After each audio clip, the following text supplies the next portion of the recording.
Biglang laki na naman yung tubig sa pagising ko kanina. Andito na naman sa likod ng kusina namin, no?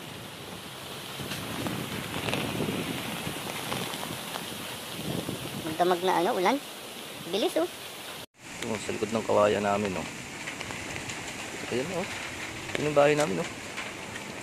Ang lakas ng ulan. Pati hangin, malakas.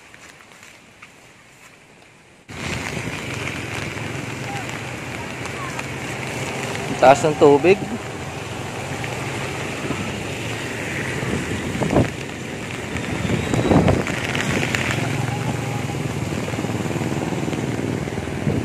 Buti na rin yung bahay.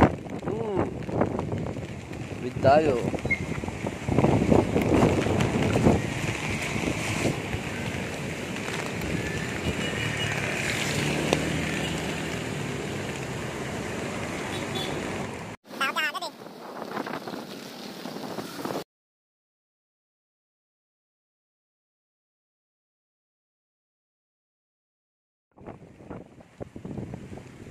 Taas na to.